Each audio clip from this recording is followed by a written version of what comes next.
The meta of Season 7 for Disney Speedstorm has shifted a ton. The game is in a completely different state now. There's a ton of brand new meta racers, and a lot of racers are really bad now. So without further ado, let's go over the top 5 characters of Season 7. Kicking things off straight away in the number 5 slot, we have Jumba. Now, I think it's important to note some changes that went into effect with the launch of Season 7, and primarily the biggest effect on the meta was the changes to crew members. So basically what happened, crew members used to give a set stat bonus at like 5 stars, it was like a 600 increase to stats, and now they've changed it to where they boost 3 different stats, but it is now percentage based. And as I'm sure all you guys know, top speed is super important. Pretty much everyone used top speed crew members, and now top speed crew members are a little bit different because they're actually going to boost up characters who have a higher top speed because it's percentage based.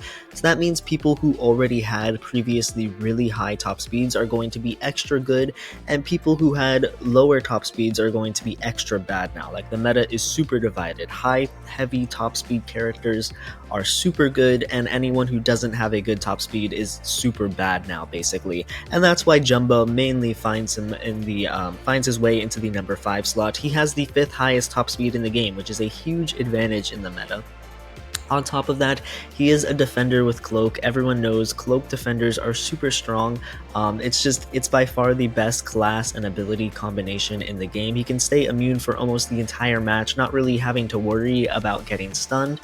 And on top of that, he has a very solid unique ability as well, being able to stun anyone who's in first place, which means when you get into those really critical lobbies of 3 and super high ranks, you're able to easily stun opponents who are in front of you. And then on top of that, his charged activation isn't bad either. Throwing just a bomb on the ground behind you that has a relatively high stun rate because his combat stat is so high is always super strong. I could see Jumba going higher. I don't know. I don't really know how. I mean, just the 4 racers that are better than him are just so powerful. Definitely, if they didn't reduce stun durations this season, Jumbo might be a little bit higher because that is definitely hurting him a little bit. But overall, his top speed is really what is accelerating him. Being 5th place for top speed in the game, as well as a cloak defender with a strong ability that can target people in first place, means that Jumba easily finds his way into the number 5 slot.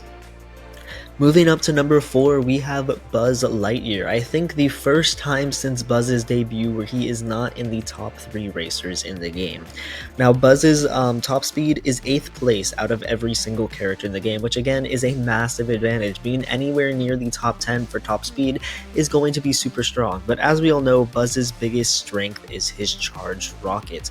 Buzz's charged rocket is just absolutely destructive. It is such a powerful ability, being able to charge it down and literally blast your way across the course. However, with this update, with the Season 7 balance patch notes, they did reduce the speed of Buzz's rocket by 10%, and that, along with his top speed being, kind of lower than some of the other people on this list, that's why he is out of the top 3 for the first time ever. Now, don't get me wrong, Buzz is still incredibly strong. He starts with fire, he's a defender, he has shield instead of cloak. Unfortunately, I think maybe if he had cloak, he would still find his way into the top 3. But him being shield definitely takes him down a bit. His nerf definitely takes him down a little bit, and the fact that his top speed is lower than some of the other characters on this list also just takes him down a little bit. But don't get me wrong, Buzz is still a super powerful racer and should not be underestimated at all. Moving up to the number 3 slot, we have the Beast. Now, this may be absolutely shocking to some of you guys, and it was to me too, but Beast is a really good racer this season. Like, he is absolutely incredible. So Beast was up on the rise last season because of his high top speed and some buffs that he got, but this season, after the crew member changes, I think that Beast is undoubtedly in the top 5 best characters in the game. He has the 6th fastest top speed in the game, which again is already insane. Top speed's incredibly important.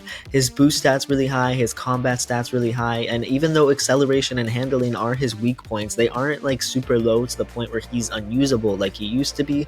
All the buffs that he's amassed over the last couple seasons of Disney Speedstorm have really added up to make Beast an absolute menace. He's a brawler with a relatively offensive kit, meaning he can garner boost over and over and over again, and then his unique skill is obviously the main event here. His normal activation, the little like cone roar thing that stuns people, is really strong. It can destroy projectiles, which is one of the most underrated uses of it. If there's a Stitch in front of you, shooting lasers everywhere, boom, you can eat all the projectiles. If a Jumba targets you, it'll actually hit the cone first of the roar and it'll get destroyed. So you can literally be immune to Jumba stuns with Beast, which is a super underrated ability. And then his charged activation is like a mini buzz rocket. It's not quite as fast. I'd say it's similar to, Goofy's ability, maybe a little better than that. And on top of that, once you get Beast's unique ability 3 times, then you just get it over and over and over again. He enters Beast mode, and if you can get Beast mode off in a game, you're gonna win, basically. Like, he's just so incredibly fast. He can keep leaping forward, eating projectiles, doing all that stuff, and Beast just becomes an absolute menace. He is insane. He, by far, I think, easily in the top 5 characters this season. If you haven't played Beast yet, I'd go try him out, because after the new crew member changes, and all the buffs and all the nerfs that happened this season, Beast has quickly risen to the top. But moving to the number 2 slot, we have Ariel. Now, Ariel is kind of an anomaly on this list, and that is simply because Ariel's top speed is actually number 30 in the game. She is all the way down there, which is kind of weird considering how important top speed is this season. It seems just kind of odd that a character who is ranked 30th, which is below half of the roster, would be able to find their way into the top 5, because anyone with a top speed similar to Ariel is pretty much in the C tier or lower at this point. But the reason why Ariel is able to rise up is, well, a couple different reasons, but most notably her unique skill.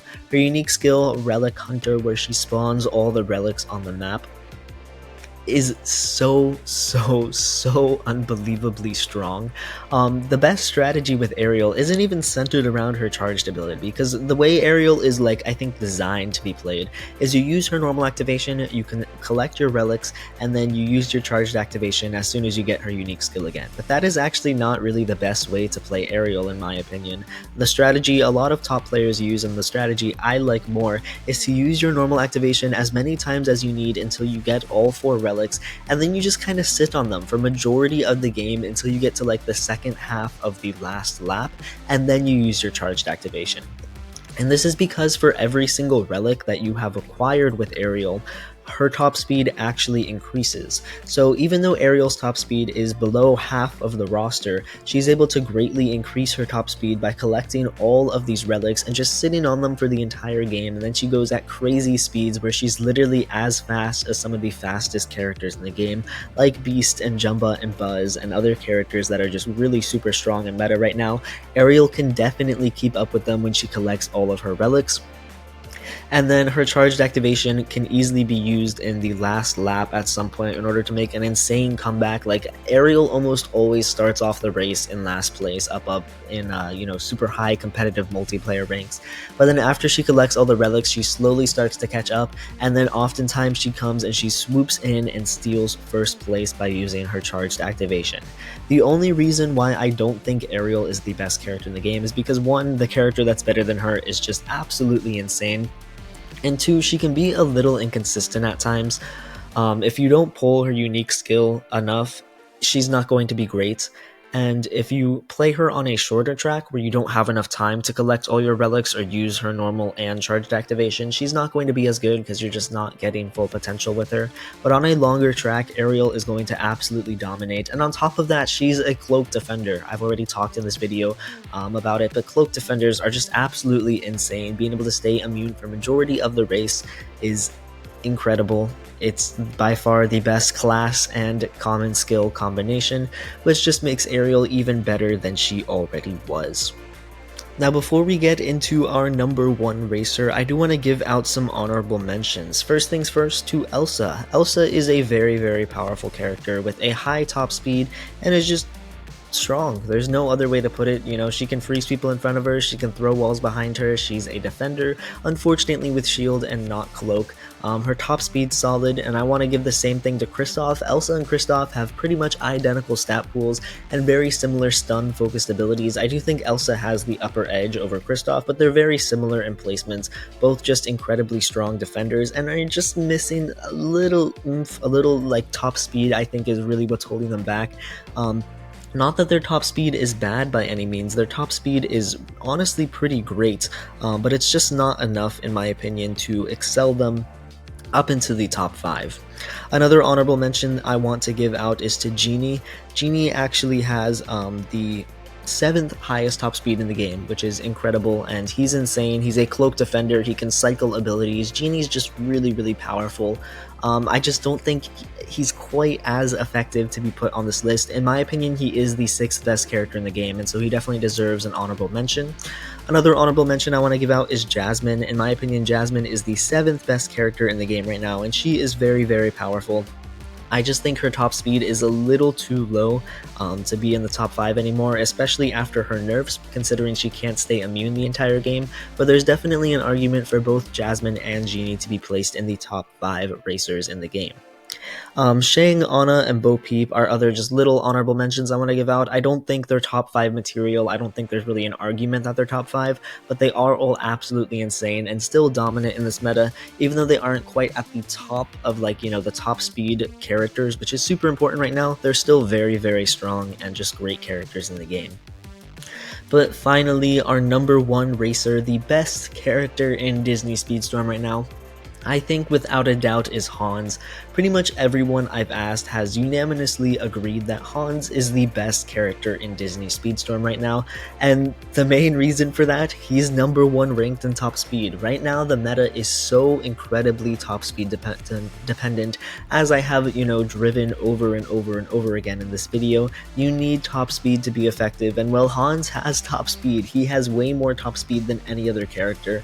It's actually kind of insane, like no one's even really close to him. He has like a solid couple hundred points on everyone else in the top speed department, which is really weird. You know, Hans, you'd think he'd be a little more balanced. He doesn't really seem like the super heavy character type, but you know, his top speed's the highest and his other stats are not bad. He's got a decent combat boost stat, and again, acceleration and handling are supposed to be his weak points, but they don't slow him down that much. And that top speed, like his charge skill literally got a nerf this update. It doesn't last as long. That was the nerf they decided to give him. Unfortunately, it wasn't enough. And then his royal influence, the normal activation where he gets to stay immune, is just, you know, the cherry on top, the icing on the cake. It just makes Hans even better than he already was. He's an insane character. It's absolutely nuts how fast he is. And in a meta where crew boosts the people with the highest top speed more, like my Hans, who's level 40 right now, all these top speed crew members that are 5 stars are giving him, you know, like 400 top speed, which is way more than any other character in the game. And honestly, it's kind of an unfair and unbalanced meta. You need top speed to get more top speed, which means people who have it are eating really good, and people who don't have it are struggling even more than they were before. So hopefully they do something to fix the balance of the game. I'm going to make a whole video dedicated to what I think they should do, so that's a topic for another time. But yeah, Hans, I think, is undoubtedly the best character in Disney Speedstorm right now, but let me know your top 5 list below. I'm really curious to hear all of your guys' thoughts and what you guys think of this meta in Disney Speedstorm. But thank you guys so much for watching. I hope you enjoyed. Be sure to leave a like and subscribe for more Disney Speedstorm content, and I'll catch you all in the next video. Peace out.